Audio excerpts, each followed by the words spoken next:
everyone knows Rand Fishkin, but if you don't know Rand Fishkin, you are one of the most legendary digital marketers there is. You started Moz in 2004 as just a community. Then you launched Moz Pro in 2007. Moz is like one of the main SEO tools, and you founded that, and you taught so many people SEO and digital marketing, myself included. You're a huge name, and you have SparkToro, which is an audience insights tool, and you started a video game studio, and you wrote a book. Yeah, among a few other things, but yes, those are all accurate. Except I think I started Moz in 2003. It was 2003. Yeah, I can't get Wikipedia to change the. That's what it was. The thing to be correct. That's what it was. And aside from just being like someone who's great at teaching SEO, I think you are one of the most well-rounded marketers, because when you were doing Whiteboard Fridays, it wasn't just about SEO. It wasn't just no follow versus do follow. It was like, here's how you should do social media marketing and how it affects everything else. Here's how you should do email marketing and little tricks that you can incorporate. Yeah, man. I mean, I think that the job of digital marketing is to be knowledgeable in a wide degree of pursuits and channels, because, I mean, you know as well as anyone, there is no such thing as, well, the only thing that matters is what I do on this one channel or in this one tactic. And I think, unfortunately, the SEO world, which I left, like 7 years ago, the SEO world does have a tendency to hyper-focus on just, how high do I rank in Google and how much traffic am I getting from them, as opposed to thinking holistically about how every marketing channel and tactic interacts with every other one and builds a brand over time and influences each other, and all the knock-on effects. And I think that part of my job, right? If my goal is to help people do better marketing, well, I better help people do better marketing of all kinds. I had this question later on, but it's an easy one to bring up. Like you wrote on Threads in 2015, the biggest KPI was traffic, and now in 2025, no, not anymore. So I want to ask you, for your companies, for SparkToro and for Snackbar Studio, or campaigns that you're doing, what are your KPIs? What are you paying attention to?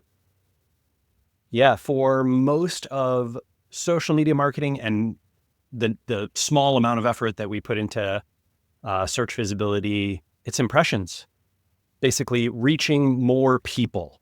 And granted, there's ways to gamify that and mess with it, right? You could talk about politics and reach a huge audience, but obviously it's not going to be hyper relevant.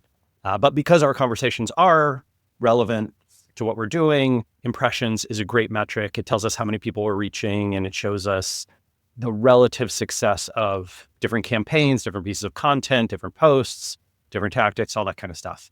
And then, at the bottom of the funnel, it's conversions, right? It's people who sign up and pay for SparkToro, and how many people try it for free every week, how many people sign up for a paid account every week. That's the real goal. Yeah, that's the biggest one. But so impressions. So are you not?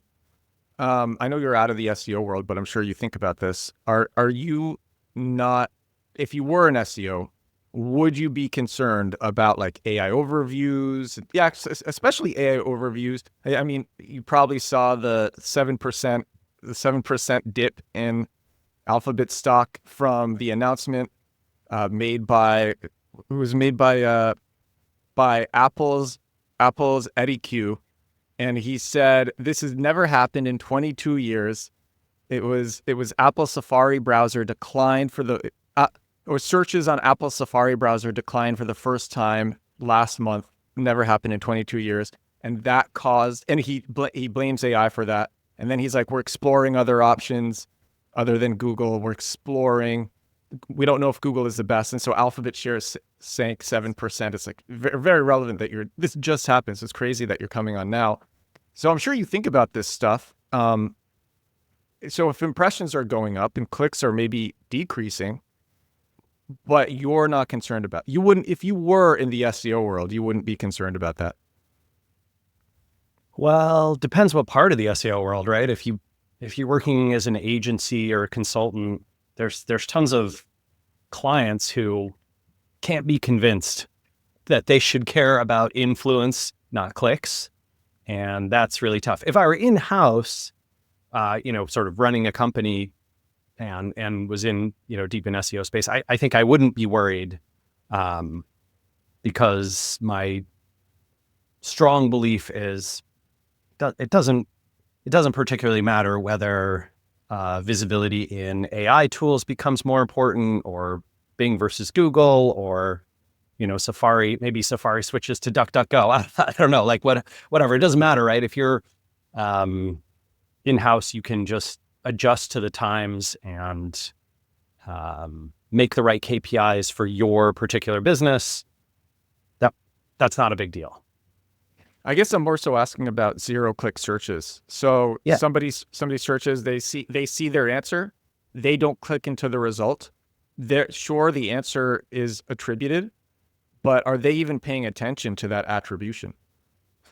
I don't think the goal becomes get traffic or even directly create branding there. I think the real goal that you have when the answer is provided without a click is give the answer that is most beneficial to two parties. One, your audience, right? The people who are paying attention, so that you can continue to be that answer. And two, your business.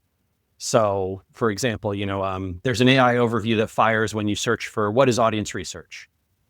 And good news for us, Amanda wrote a blog post that basically Google has just taken that content and put it at the top and made it the AI overview.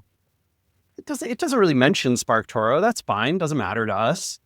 What it does is it nudges people to understand what audience research entails. And so that if they decide, oh, okay, I do need to do that, I need to invest in audience research, I've got to understand where my customers are participating online, what they're paying attention to, their behaviors and demographics. That's great, because long-term that nudges them towards SparkToro, which is one of the only tools on the internet that answers that for them.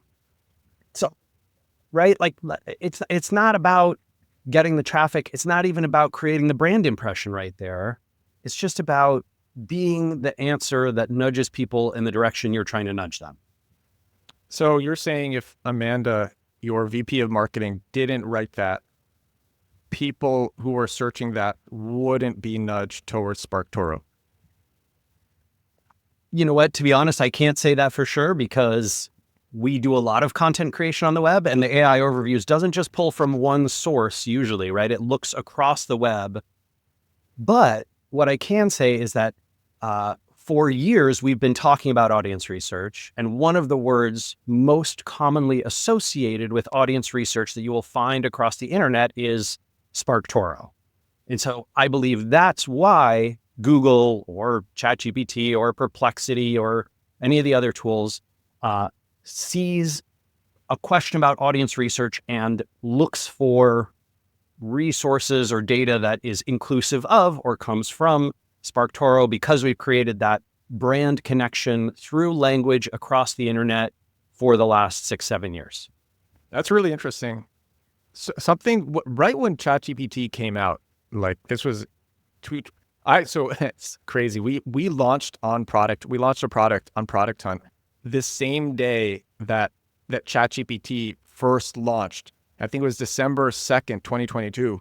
They launched on Product Hunt the same day as us. And for most of the day, we were number one. And then through the second, but like slowly throughout the day, we see this thing with a weird name, ChatGPT. It was just all these random letters thrown together and this like weird icon. It was rising up the ranks of Product Hunt. We were number one. And I'm like, cool, whatever, we're number one. We're number one. Then it's number 5. Then it's number 3. Then it's number 2. What's happening? Then it's number 1. And it just like blew everyone away, ChatGPT. And that night, which was the launch of our product, I ended up staying up until 4 a.m. playing around with ChatGPT, being like, this is insane. This is going to change everything. Yeah.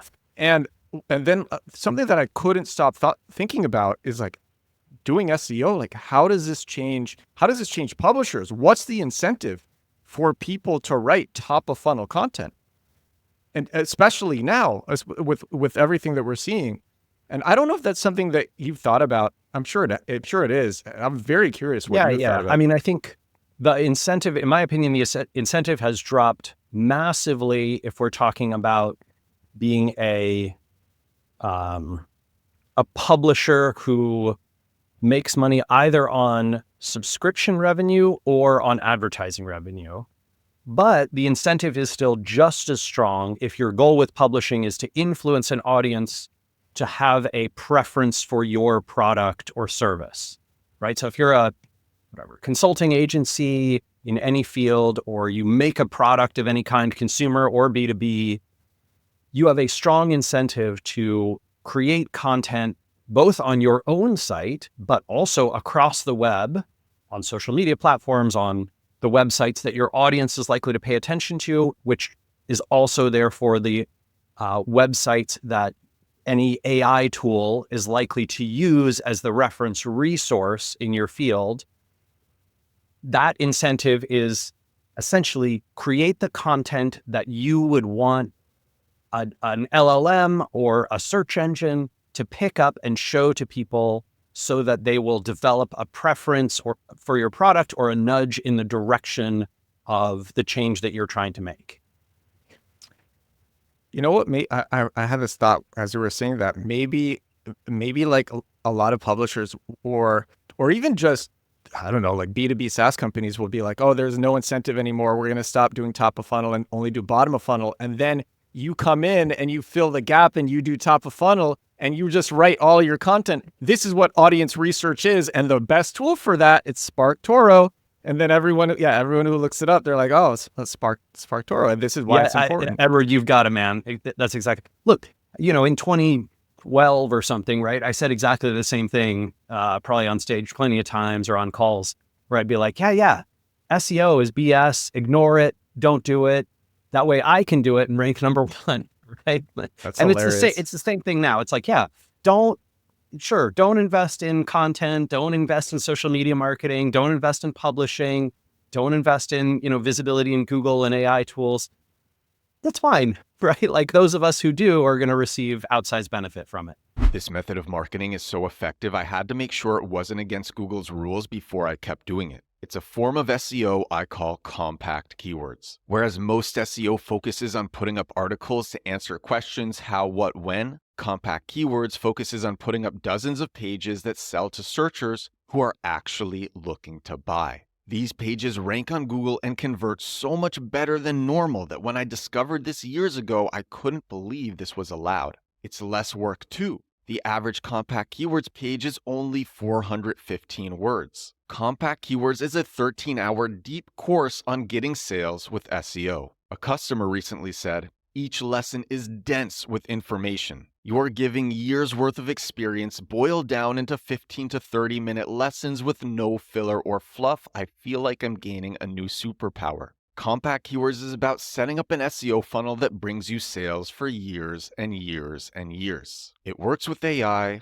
it's less work than traditional SEO, and it makes way more money. You can get it now at compactkeywords.com. Back to the podcast. I want to, since you mentioned all of those channels, so I want to ask, do you think this was a question? I went for a walk right before this, and I just like, walks are the best for thinking. And this question hit me, and I'm like, I really want Rand's answer from this. So do you think marketing is easier now or harder now than it was when you started Moz? And you started Moz in 2003. And if you started Moz in 2025, what would you do? I would not start Moz in 2025.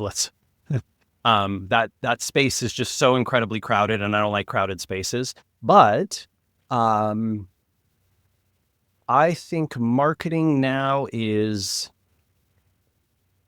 massively easier in one way, which is that there's so many more channels and they are much better understood, and there's far more information about them and people paying attention to them, and reports and data being produced about how these marketing channels work. In 2003, Edward, there was so little.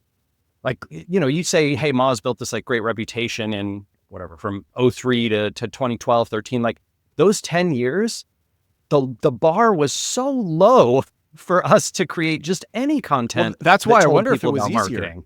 That's why I wonder if it Yeah. was easier, because you could do anything. Yeah, look, I think it was easier to stand out because the field was not crowded, but it was harder to do marketing because there was just not information about how it worked.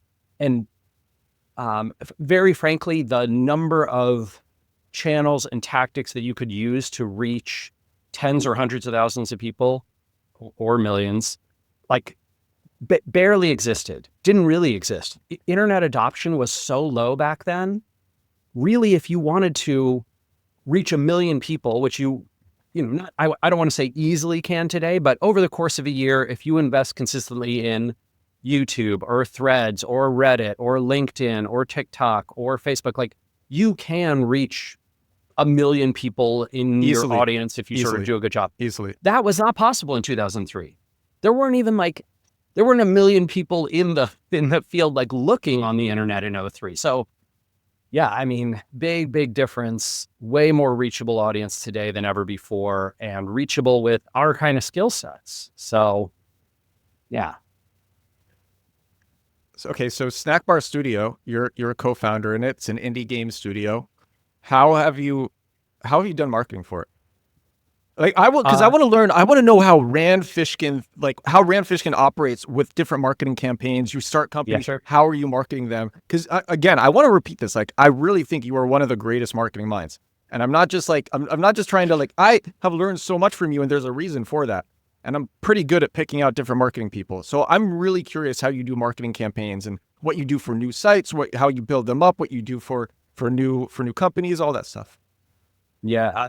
Well, okay. So in answer to that last question, it's different for every different company. And Snackbar Studio is going to be extremely different from Moz or SparkToro or anything I've done before, right? So Moz was very SEO and content flywheel, right? Like we produce content, we put it on our website, then we try and rank better for that content. Because we were in the SEO field, it made us look good when we ranked well in Google. And when people found us, they thought we were an authority, and then they came to the site and subscribed, and then they signed up for the free trial, blah, blah, blah, blah, blah.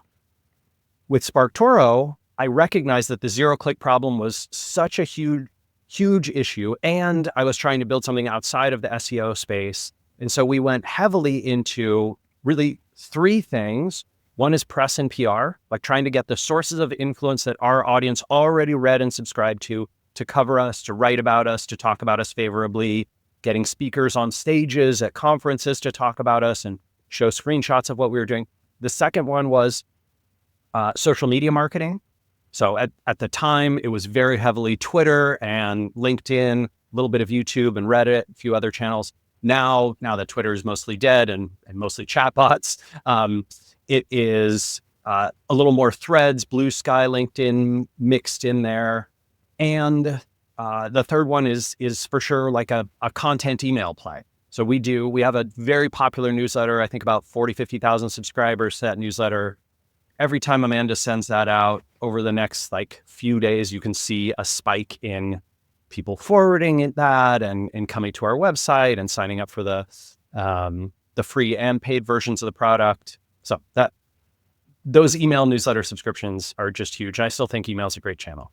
For Snackbar Studio, I've done almost no marketing. The only marketing I've done so far is about the company itself rather than the game, and that is intentional. So I did a big data-driven study about games. I actually did it with a couple of software engineering friends here in Seattle. We looked at, I think, about 80,000 games that have come out on Steam in the last 12, 15 years. And we basically looked at how well they performed. Many games, as you're probably aware, announce their sales. So the publisher will say on their Twitter, or on their Discord, or on YouTube, hey, we crossed 1 million sales. We crossed 50,000 sales. We sold 5,000 copies of this game. We only sold 200 copies of this game, whatever it is. And so we basically indexed those announcements, built up a huge repository of them, built a machine learning model to correlate announcements with metrics, publicly available metrics we could find, like the score that the game received from Metacritic, the rating on Steam, the number of reviews per week on average, all these kinds of metrics, and then built a regression model that had a nice correlation with actual sales. And then we modeled and looked at all the games that sort of, fit particular paradigms and the tags and genres they were in. And that's what helped me select cooking, mid-century Italy for the setting, sort of chill action RPG as the style of the game, a bunch of different things about the structure of what the game was going to be. And then we looked at how marketing sort of affected these things. And the discovery was marketing more than a year before a game comes out is not just ineffective, it can work negatively against you. And that's because basically the people who would be most excited about the game, like it's in the perfect genre for them, it's like exactly the thing they want to see, they get tired of waiting. And then when the game comes out, they're like over it, right? They're like, oh man, that old thing, like whatever. So we have done no marketing for Snackbar, the video game itself, yet, because we're still about 2 years away from launch, we think, maybe 18 months. But that is going to happen. You're not going to see much of anything on the marketing front until between 9 and 12 months before the game comes out in early access. And then I'm happy to talk about like what I think is going to work in that sector, but I think that's probably less useful than having me back on in 2 years and I can tell you what did or didn't work. I'm super interested in gaming. So me and my friends, we made the first video game in crypto. This was in 2018. We made Pokemon on the blockchain. It was really successful, and it was crazy. And I learned so much about the game industry. We had this amazing this amazing musician who did our OST. The OST is still on Spotify. It's like, it was so great. But I'm curious about your data-driven approach, because to me that's so cool. So aside from like don't start talking about it before 1 year, like before that, what were you learning about like different announcements on announcing games as well? Was it like a style of writing or words that worked or phrases? Yeah. So let's see. The generally most successful forms of marketing are when you show off, what would I call it? Unique features, especially visuals and things that sort of surprise people and attract them in emotional ways to not a game's, unfortunately, narrative or it's sort of visuals outside of gameplay. Gamers, especially over the last 4 or 5 years, have become extremely immunized to sexy trailers that don't actually show gameplay. And they really want to see, what is it like to play the game? GTA 6.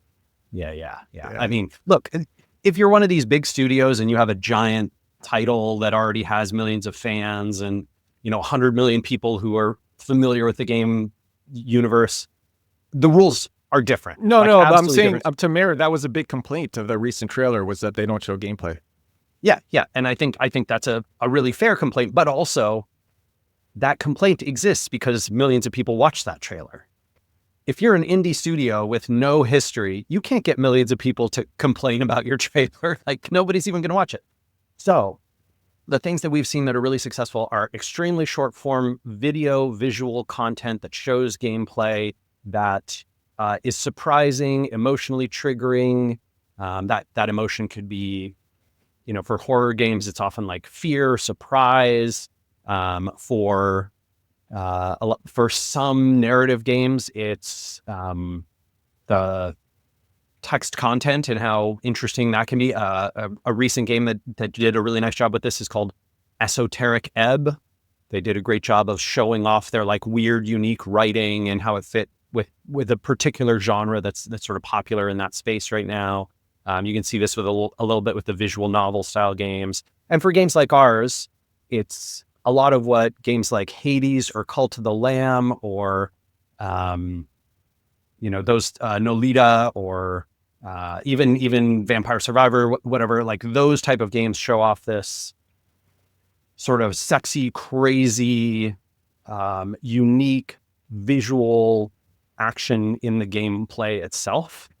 And that's what we've seen be successful. I also would recommend anybody who's deeply interested in this topic, check out a newsletter called Game Discover Co. from Simon Carless. I actually consulted with him a couple of years ago on the project that I'm talking about and on the game. I think his insights and his data on this is absolutely top notch. How did you? By the way, Hades was excellent. That was my COVID game. That was like when I was sick with COVID. I just laid in bed playing Hades. How did you get the data to like figure out what works and what doesn't? And is this the type of thing that you can recreate for any brand? Yes. Was it very manual, or was it like, yeah? It was a little manual, yeah. So I would say, I think most of our data collection came from just Googling around for games. So we built an automated system that essentially, for each of the 80,000 titles or whatever, we filtered out the ones that basically had almost no reviews, which brought the list down to like 5,000 or something. And then for each of those, we did a Google search, not manually, but like an automated Google search for a variety of things. So the name might be something like Hades game sales or Hades game sales announcement or that kind of thing. And then we would look for, hey, did the publisher announce the number of game sales on a particular date? Then we would record that in a database. Here's the date, here's the game, here's the ID, and here's the number of sales that they announced passed on a certain day. And then we would look at okay, how many reviews did they have on that day as leading up to that time, et cetera, et cetera. So it's buildable. Anybody can build it. The data's all public. It's on the internet or in Steam. Steam has a very nice API that you can call for this stuff. And it's very crawlable too. The application to other businesses and other sectors is quite challenging. But I would say one of the things that we use at SparkToro, right? SparkToro does exactly this. We try and look at people who visit this website also visit these websites, also listen to these podcasts, also subscribe to these subreddits, also listen to these, YouTube channels, podcasts, whatever. And those pieces of data come from clickstream data. Clickstream data is not, it's sort of technically public, but you have to buy it from a provider. We use Datos, which was bought by SEMrush a couple of years ago.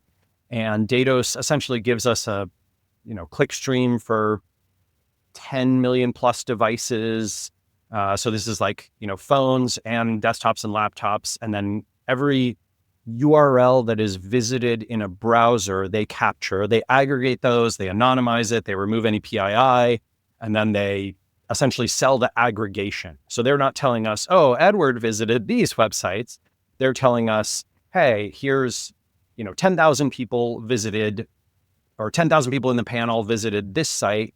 And of those 10,000, 3,000 visited this site, and 2,000 visited this site, and 500 visited this site, and et cetera, et cetera. So that's essentially how we build our data set behind SparkToro. And it kind of works the same way that this game project that I was talking about, right? So like we're trying to figure out what's successful in games marketing, but SparkToro is trying to figure out what does an audience do who visits a particular site or who has a particular word in their profile, or any way you can describe an audience. We try and provide that same kind of data. So for Snackbar, your main data, you were just getting it from Datos and from Steam? Sorry, we didn't use Datos for the Snackbar project. We used Datos for SparkToro. Okay. How are you crawling and getting all of that for Snackbar? For Snackbar, you crawling. Just built a bot? Yep, exactly. Okay. Yep. Okay. Yeah, just That's built cool. a bot. I think we used one of the APIs that crawls Google to get the automated Google searches. So there's like SERP API, SERPer, a few other ones. I think there's 5 or 6 different competitors in that space that crawl Google for you. Were you only looking at the first announcements for each game, or were you looking at like a bunch of different announcements? Yep. Yeah. I think we had on average 5 or 6 announcements per game where we knew sales. Because if a game is using sales to sort of promote themselves, they usually do it many times, right? They'll be like, Assassin's Creed Mirage crossed 500,000, crossed 1 million, crossed 2 million, crossed 5 million, crossed 10 million. Like, Ubisoft likes to share those numbers because they create both demand in the market and also help their stock and make people excited about the company, that kind of thing. And I think you said this. It was just Twitter that you were looking at for announcements. That was No. it was a bunch. No, and announcements come from all over. We found a healthy number of announcements on Mastodon. It turns out there's a lot of indie game developers who like publish their stats on Mastodon. What year was this? Was this before Elon bought? Beginning of last year. Oh, okay, I see. Yeah, sure. Maybe 2 years ago, actually. Dude, I gotta say that is your approach to like figuring out what works with games, and like that is so brilliant. That's why you're my favorite. That's like, no, for real. Like, I mean, but this is like my playbook, right? Like I like to make big data studies and then like look at correlations, and I don't know. Opinions are fine. Like I don't have any problem with opinions. And there's people who are more successful than me who are fully opinion based. Like they don't use data, but I just like to have the numbers, right? To be able to prove to myself like, hey, before I make a judgment, let me make sure that it's backed up by something. There's a rare, very, very small amount of people who have the most incredible intuition and who are like basically oracles. You can ask them any question, and I have 3 friends like that. My friend Ram, my friend Solomon, and my friend Yuri, and they are they are right about everything. It's crazy. I am not, and I am the type of person who needs to learn from those people or from data. And I am like proven wrong all the time, all the time. And I mean, in the history of humanity, there's no one who's right about everything. No, it doesn't happen. Otherwise, no, they're not right about. I'm exaggerating, but in the stock market, right? Yeah. No, I'm completely exaggerating, but they are like their intuition is just it's shockingly good. I don't want to discount intuition, like we were talking about, right? I want to be clear that there are people who don't use my approach to whatever they're building, whatever they're creating. They use an intuition-based approach. And some of them have been extremely successful, far more successful, on paper or whatever than I've been with my companies. And I think that's great. I just like the data-driven approach. I think one of the reasons I like it is because it's justifiable. Like something that I always hated, Edward, I'll tell you, like even as a kid, I didn't like it when my parents did this, which was the like, because I said so. I wanted a reason, right? Yeah. Like you want logic.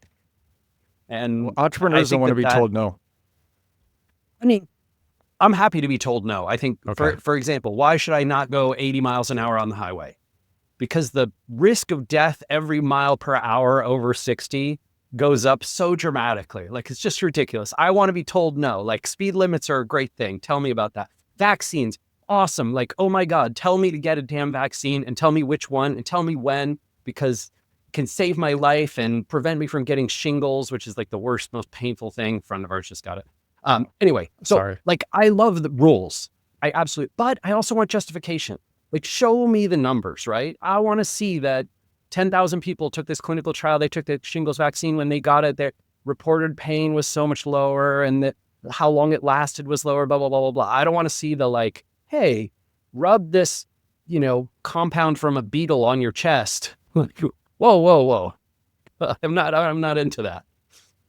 Yeah. I get that completely. You want to be, there has to be reason behind it. I'm the same. I'm the same way. I'm happy to be proven wrong. Yeah. Oh yeah. I love being proven wrong, right? Like you want to show me some new data. Just, the thing that I think is really interesting for marketers, especially. One of the things that's fascinating is like, you might be listening to this conversation between the two of us. I'm like, yeah, data is really convincing. I like data. These strong correlation studies with real numbers, statistically significant. Like I understand stats and math, blah, blah, blah, blah, blah, blah. That resonates with me. You're in the minority. If that message resonates with you the way it resonates with you and I, you're in the minority. Most people are not convinced by stats. For example, I was having this conversation with some friends the other day and they were like, oh man, Chicago is really dangerous. I had this like, is it? Let's go look it up. Well, statistically, you know what? Seattle in the 80s and 90s, every day of those 2 decades was like 5 times more dangerous than Chicago is today. And you grew up here and like, you don't think Seattle was dangerous when you were a kid, right? So why does Chicago seem dangerous? But they're like, but I know this guy, and this guy was a police officer in Chicago and he said this terrible thing happened. That's an anecdote. It's a story. It might be a true story. I think it is a true story. But in the grand scheme of things, that does not make Chicago statistically dangerous, right? Highway driving, way more dangerous than Chicago. And I think this is a really hard message for people to grok and understand. And as a marketer, you should be careful about learning what your audience resonates with. It might not be data. Like, you can use data to inform your own opinion if that's what resonates with you. But if you're making a message, that's going to appear on your landing page, your homepage, the email that people are going to open, the content that you're going to create, the social media post, data and statistics often is not it. Anecdotes, stories, emotions, things that like trigger people's fear, surprise, happiness, joy, even anger. Those things often are more effective at changing minds and nudging behavior than data is, which is infuriating. And like, I hate that about humanity, but also we live in the real world. So let's recognize it.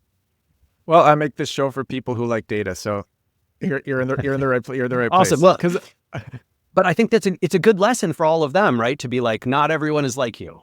Oh yeah. I mean, I know so many people who are not, and it's there are a lot. But then when you're obsessed with data, then you also have to be obsessed with questioning the source of the data and going really deep into where it came from. Yeah. And then, yeah. I mean, I'll tell you good example of this. So SparkToro, I mentioned, uses Datos, which is like our clickstream data provider. But occasionally we see something funny in the data and we're like, this doesn't feel right. Like, something's off here. And this is why I love digging into it. And I like doing big studies based on it, because occasionally we'll find something funny and I'm like, oh, what's going on here? Oh, okay, got it. Datos has this like particular bias. How do we control for that bias and like present the data accurately? It's just how panels are built. Panels have biases. I mean, a good example of this that almost everyone's familiar with is elections. Right. So when you have a political election, the United States had an election last year. It was very well covered worldwide. And most folks are familiar with the fact that like the polling data, which, polls are usually based on a few thousand people, and the polls were statistically quite accurate, but they were off by around 1.5%, 2%. Right, in favor of the Democratic candidate here in the U.S., Kamala Harris. And then, come election day, it turned out like, hey, that 1.5%, 2% that the polls were off swung the election in the direction of Trump, even though like, sort of statistically, it looked like Kamala was going to win from your polling. Trump won. And this is the same thing that happened in 2016, the first time Trump won, right? Like, polls statistically undercounted him. I think that time was like 3 or 4%. And it's a really good thing to recognize, like, that doesn't mean polls are wrong, right? Polls were correct. Like, polls got it so close, 2 or 3%. That's incredible. Like, that's so damn close. That's the kind of data reliability that I would love to have in all my products, right? But when you're talking about a really close, like, 47% to 48% type of thing, obviously means the difference between one candidate and another. And so I like to be aware of what those differences are and where there might be polling error or statistical sampling error. And so we spend a lot of time in the raw numbers that Datos gives us trying to identify what those are so we can control for it. Yeah. Really important to look at that stuff. I want to go back to like what you're really, so this is just a personal question. What got you so interested in SEO when you started Moz and then grew it? And then what got you really interested in audience data? Because now you're doing SparkToro. Yeah. With Moz, it was basically we were running a web design consultancy, back in like 99 to 02, 03. And our customers started asking us, our clients were like, hey, when you build the website, like we want to show up in, at the time it was like Dogpile, InfoSeek, Lycos, MSN search was big back then, Yahoo, and this nascent one, Google, right? That was climbing the charts. And we basically hired subcontractors to do SEO for our clients, but then we were so broke, we were running out of money, we couldn't pay our subcontractors. And so I had to start doing the work myself. And I just found I had a predilection for it, right? I liked doing the work. It was interesting to me. I liked the sort of game of trying to get, rankings and links and do the right content, do the right keywords, like that, matching the algorithm. That was really fun for me. And I found I was good at explaining it to other people, probably even better than I was at actually doing the work. Was I was really good at explaining how SEO worked to other people. And that's what built the SEO Moz blog. And then the Moz subscription, sort of followed from that. With SparkToro, my frustration, Edward, was that even in the last few years I was at Moz, I found that there were many businesses that I was in contact with who essentially they couldn't realistically build their business exclusively through ranking in Google. And I think that's happened, as we talked about earlier on the show, that's happened to more and more companies, right? Where it's like, hey, you can't just rely on Google. That can't be your only channel, especially with the rise of zero-click searches and all this kind of stuff. Like, you got to be in more places. And there was no way I could help these companies understand where their audiences actually were and prove it to them. And I was, we were quickly able to see how survey data was terrible for this. Like, you can't ask people, how did you hear about us? It's the worst question. Nobody can answer you consistently or honestly or fully. They don't even know how they found you. And so, yeah, I wanted this product that could help solve that problem. And that was the genesis of SparkToro. You're like, you should do other types of marketing. That was so as I said, that was one of the things that you taught when you were still at Moz. Yeah. And that was such a valuable lesson, which is be a well-rounded marketer, because if you want SEO results, that's also really going to improve your SEO results. There you go. That's exactly. I mean, look, Google, I think if you and I were designing a search engine, one of the most foolish things that we could say would be, hey, let's only ever pay attention to exactly the ranking factors that sort of SEOs would try and manipulate to rank in our search engine. That's just plain dumb, right? And now you can see, with large language models and the rise of AI, that they are using just this vast variety of signals that is essentially how commonly referenced are you as the sort of brand or authority on a topic, not just across the web, but in books, in magazines and radio and television and sort of the offline world and what people are talking about, what they're saying on social media, even just what are people typing into their phones and emailing each other, and right, all these different sources are being used as training data for large language models. I think Facebook is in a lawsuit right now because it trained its LLM on books without paying for them, including Lost and Founder, by the way, including my book and Geraldine's book. Wow. Yeah. And it's one of those frustrating things where you're like, what? You get to do that for free? You don't have to pay anybody? You can just steal it essentially? And they're like, eh. And they have the DOJ, I think, has an email chain between Facebook execs that's like, hey, this is super illegal. And they're like, yeah, just do it anyway. Wow. It gives you this sense that if you are trying to do marketing effectively through one particular channel and you are not paying attention to the fact that influence is created in a massively diverse set of channels and sources, you're going to have a bad time. Yeah. I think the best brands, the best marketers, the best entrepreneurs realize I need to be present in the places where my audience pays attention and do the right work to be in those places rather than, hey, I'm really good at Twitter, I'm just going to stick to Twitter. That's a tough one. and SparkToro shows those places where your audience is. I mean, look, because I think it was insane. It was insanely frustrating to me that there wasn't like an inexpensive product where I could just go and say, here's who my audience is. Tell me where they are. Like, tell me what they pay attention to. That, Casey and I had this idea in 2018 that it's like, it can't be that hard. Like, that data must be available somehow. It is quite difficult to get after working on this problem for the last 7 years. It's hard, but it is solvable. And I think that's a superpower that SparkToro can deliver. And I don't know, I hope it's something more people invest in. So like you said, stories get people to take action, stories get people to move. What are some like crazy customer success stories for SparkToro where customers they just like getting this audience insight data helped them so much, and how did it help them, and what results did they get, and where were they before? I'm sure you have like tons of these. Yeah, a few.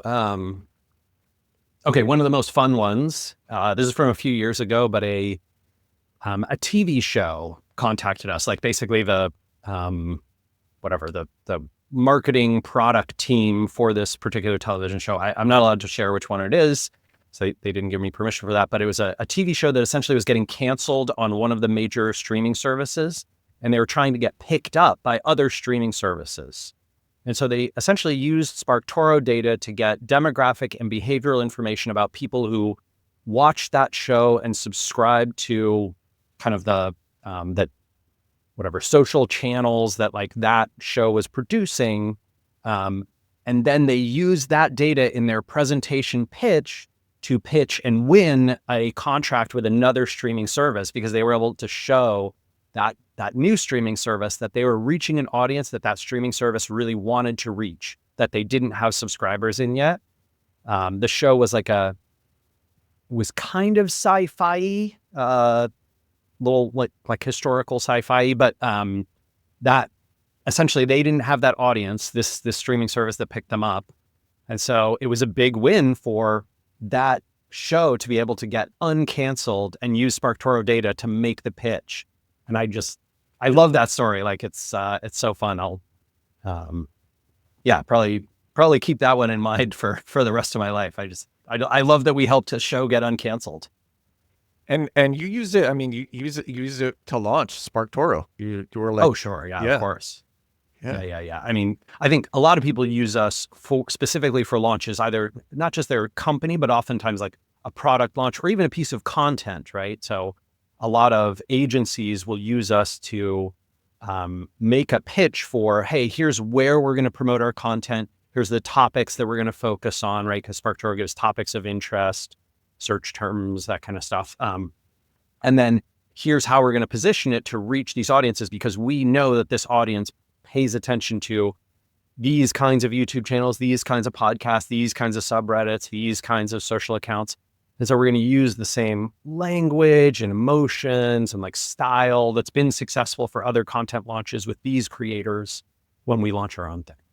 Actually, that was, so before I say, so it was very clear how it would be useful if you're doing like outbound sales, or if you're getting onboarded onto a company and you want to understand that, or you're an agency, all that stuff. But, I love content marketing. One of the reasons I love content marketing is because you made so much content about content marketing. And I guess I wanted to hear more about how SparkToro is used for content marketing. And I guess you're saying SparkToro shows the content in your niche that is successful, so you can just use the style and the themes and the topics. Yeah, so we do a few things on this front, right? So like you can see specific pages that perform well with a particular audience, especially in search. So, if you go to SparkToro and you search for an audience like, I don't know, landscape designers in Canada or something, right? And we'll show like, hey, these pages come up most frequently in all the search terms that landscape designers search for. And so you can get a sense of like, oh, right, like this type of content tends to be successful. Then you can also go over to the topic section and you can get basically topics of interest to those people. what I like doing, I like creating stuff that people haven't invested in before. So I like looking at that list of sort of topics of interest that landscape designers in Canada might have, and then the ones that have been successful, and be like, hang on, there's a hole here. Like this is missing. This is no one's doing this one. Let's make some of that content. I think it also pays to probably invest in the sort of highest affinity topics for an audience. But yeah, that can super help. And then once you make it, SparkToro also helps with where should I promote it to whom and how, right? Like what subreddit should I be participating in and sort of replying to people on? What YouTube channel should I be pitching? Which podcast should I be trying to go on? What press sources should I reach out to for some like PR coverage? Where should I write a guest post or like submit an article to? What websites where if I could, maybe I should put my piece of content on this website rather than my own website or in addition to my own website to get additional coverage and attention and rank in the LLMs and get an AI overview and all that kind of stuff. So yeah, it's really, I think it solves a bunch of problems that classic like SEO focused tools would not help you with and aren't designed to. Yeah. When you use that data to launch SparkToro, were you using a PR agency armed with that data, or were you doing the outreach yourself? I found that this is not true for everybody, but like because I'm a person who's known in the marketing field, when I reach out to a publication in marketing universe, the response rate is much higher, right? And so that's kind of a cheat code that I use to be able to get lots of coverage for SparkToro. Because I wanted to ask, that makes a lot of sense, because I wanted to ask if like someone doesn't have a huge budget, but they're like, oh my God, this is super cool, I want to do this. Like, should they be using SparkToro, and how if they're bootstrapped? Yeah. I mean, I think the answer is almost always it pays to at least have the data, like to know here's where our audience is, even if the pitches are really hard and you're not having success early on, people are turning you down. It's okay, right? Like you can, over time, grow that audience, get better at the pitching, hire a PR firm if you want, hire a marketing person who's going to do those pitches for you, participate in places where there's no gatekeeping. Social media is especially great for this. YouTube comments are pretty good for this, to be honest. I don't know if you've played around, but there's lots of sectors where like the YouTube video is on one topic and then you'll see like a highly upvoted comment that has some additional useful stuff from someone. And, it's not clear, always like, hey, go buy our product. Like that, that tends to get you banned. Same with Reddit, but helpful consistency and participation in communities where people pay attention often gets you followed, shared, liked, trusted. That's worked really well for me. I participate in a lot of Reddits, like in a lot of subreddits, because, and I almost never refer to SparkToro, like, or Snackbar, right? I'm just trying to like hype people up and help them. And yeah. Are you commenting as your name as Rand Fishkin? Yep. So then, okay, that makes sense. Yeah. You can't be anonymous. You have to people need to be able to Google or actually what people do on Reddit is they pin something to their personal profile, and then someone goes, who is this? They click on the Redditor, and then they see that pin right there on Reddit. I guess it would kind of be the same thing on YouTube. Who was this person who keeps commenting? Oh, look at this, look at their channel trailer. It's this thing. And then same thing is true on Twitter, on LinkedIn, on Facebook, on Threads, on Blue Sky. All those places, people have the same behavior. They like see someone a few times and they're like, who is this? This person sounds smart on this topic. Click. Yeah. That makes a lot of sense. I want to go back to SEO. I'd be like so remiss if I didn't mention this. So I guess I was like one of the first people to cover when you did the Google API leak, which was basically like 1 year exactly ago. I think it was in May. Oh yeah. Yeah. So you dropped that. Man, that was. Let me tell you what happened. It's so crazy. So like I was on Twitter, and Twitter it just started doing like AI summaries of things that were trending, and I look at that to get news to make content on. And like I see Google is in there just in the general trending. Oh my God, the biggest Google leak of all time is there. And I just took a screenshot of my laptop with my phone and put it as my IG story. And then that started going viral. And I'm like, I need to, like, people want to hear about this. So I literally and my podcast editing skills were not what they are now. Like for short episodes now, there's like tons of cutaways and graphics and all of this stuff. Back then, I wasn't doing any of that. I was just recording myself, like speaking or reading something. So I literally just read your article on the Google API leak. And that me just sitting in a chair, reading it, going, oh my God, like reacting, that alone got like 30,000 views. And I made so much content on it after, and everyone was so interesting. And it was so, what you showed about how clicks in the SERPs are used and engagement is used, and you always predicted that. And this is something that I said in the podcast over and over again, which is like, if you've been doing SEO for a while, it's very clear that engagement is important. Engagement on all levels is important. It's like very clear. You know, I had on Bill Hartzer, who is a pretty well-known SEO. I was a couple of months ago, and something that I asked him, I'm like, what do you think is more important? Is it backlinks or engagement? This is like one of my favorite questions, because you will see a lot of SEOs who want to die on the hill and say that it's backlinks. But I think you still see that.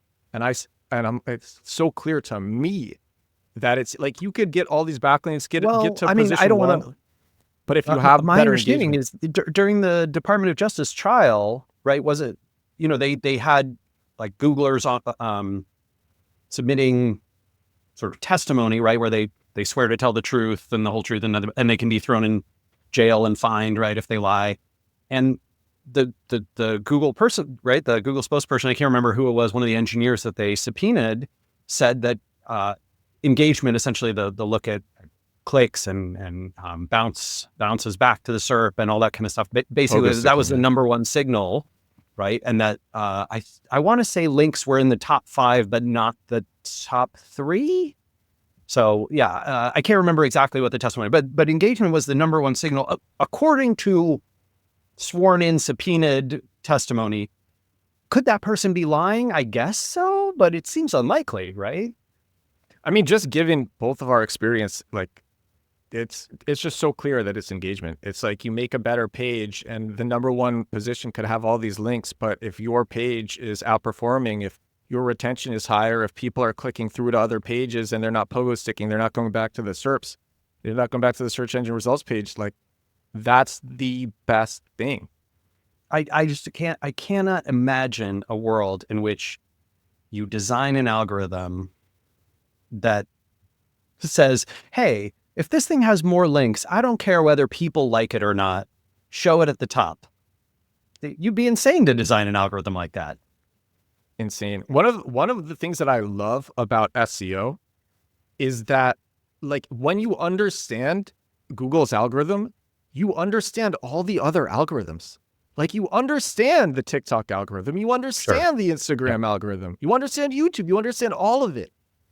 Like, it's I think TikTok is a unique one in a way because, well, and social is a little bit different. Like, the one thing I'd say that's really different from social and search is search's goal is to get people the answer as fast as possible, because Google knows that the faster they give at least, accurate information, the more likely it is someone will perform another search and come back to them and trust them and, search again and again and again.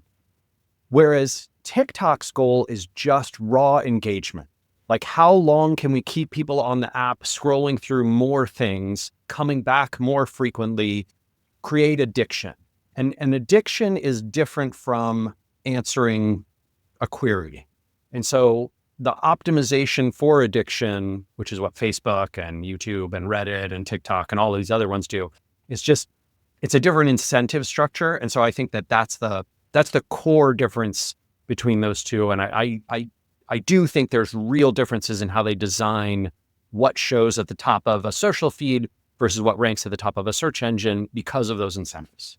Yeah, that makes a lot of sense. But I'm trying to on the spot think of like all the correlations that I see where it's like, I mean, the practice of being able to look at, I think NBA players have this, right? Where they like, when they play a game of like street basketball or something, I can't remember the name of it, but NBA players have this thing where they like can clock someone's skill immediately, like in a few seconds. They can like accurately estimate how great is this person at like, running from the break? How good are they at like getting around a certain kind of defense? How good are they at a 3-point shooter, a free throw shooter, or like everything, right? Like they can just clock that instantly. And I think professional SEOs, I had this certainly back in my day, could like look at a set of Google search results and be like, that's why this ranks here. That's why this ranks here. That's why this ranks here. That's why, and I think the same is true of social media marketing. You can sort of look at a feed and be like,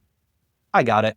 I know exactly what's going on, right? And you might be a little off, but you get this like sixth sense, the like Spider-Man Spidey sense of why an algorithm works. And I think you're right. That applies, if you learn that in SEO, you can apply it to social. If you learn it in social, I see it less frequently for whatever reason applied to search. I don't know why. I have some theories, but I think they would offend people, so I can't say those theories. But if you look at if you look at the type of people that a lot of SEOs are, and you see it in the comments on social media, you see it on, it's like, it is crazy to me, some of the things that people don't understand in SEO that to us are so what's common sense, are so like obvious. Of course, obvious. With engagement, the way that I guess I would relate it is, it's okay, so like pogo sticking in Google, going back to the search results, is the same thing as swiping up and looking for another video. That's how I would relate it. And not pogo sticking is the same thing as actually watching a video through. Yeah. Backlinking is the same thing as a share, because a share is the strongest factor in a social algorithm. I think now most of the social platforms have switched from sharing to commenting. So if you look at the, when Elon bought Twitter, he like shared the ranking system for how Twitter shows things in the feed, and basically a comment was worth, I can't remember if it was something like 33 times the weight of a retweet. So like if someone comments on a tweet, that is the strongest signal by far. That was old Twitter, or that's the new old new Twitter. X? Okay. Yeah. And LinkedIn, it works the same way. We've done a ton of testing. Someone sharing your post, don't get me wrong, very kind, like great, especially if they use a comment, or if they sort of repost it to their own feed, but not nearly as strong in terms of reaching more people for impressions as if they leave a comment.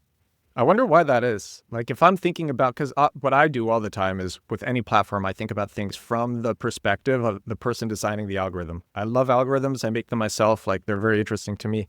I wonder why a comment is more valuable than a share. I think the only explanation, my wife is going to sneak in here because we're supposed to be done 15 minutes ago. Sorry. Oh, hi. We'll end in a second. Do I need to run to something? No, I had a question for you. Okay. Keep going. All right. This is the last one, and then we'll wrap. Okay. Last one, and then we'll wrap. Thank you. Thanks for your time, Ren. Bye. Bye. Sorry, Edward, can you remind me what was the question? Why do you think comments are more important than shares? Oh yeah. Because if you're designing the algorithm and you see that a comment is a stronger predictor of someone coming back to the app, opening it again, subscribing to the channel, like engaging more versus a share, then you're going to bias your algorithm to showing things that will incite or induce comments more so than sharing. That is my theory. And I would suspect quite strongly, especially for the micro blogging platforms, so like Threads or Blue Sky or Twitter or Mastodon, although Mastodon and Blue Sky are less algorithmic, I would guess that a lot of the repeat engagement, like their signal that someone is going to start using the app and then come back to the app, happens from did they comment? That makes a lot of sense because people could be sharing because they're angry, but I think they're probably less likely. They'll still comment if they're angry, but maybe they're less likely to comment. Retweet is like oh, this is cool. Other people should see it. Comment is like, you've hooked me. Yeah. Rand, thank you so much for your time. You're an inspiration to me. I learned so much from you, and it's an absolute pleasure to have you on the show. Everyone check out SparkToro. Is there anywhere else that you want people to go and find your stuff? Find you. I mean, if people are particularly interested in Snackbar and seeing what we're up to, snackbarstudio.com is where you can go. There's an email list you can sign up for, but we won't send any emails for a long time. And I'm most active on LinkedIn and Blue Sky, so you can find me in those places. Edward, thank you so much for having me. I really appreciate it, man. Thank you. Stick around after this ends because the video will just have to upload. And so for everybody watching or listening, this is episode 674 of my daily digital marketing show. 674, I'm almost losing count, days in a row doing the show since I started. Haven't missed a single day. And everybody, I will talk to you again tomorrow. Bye now.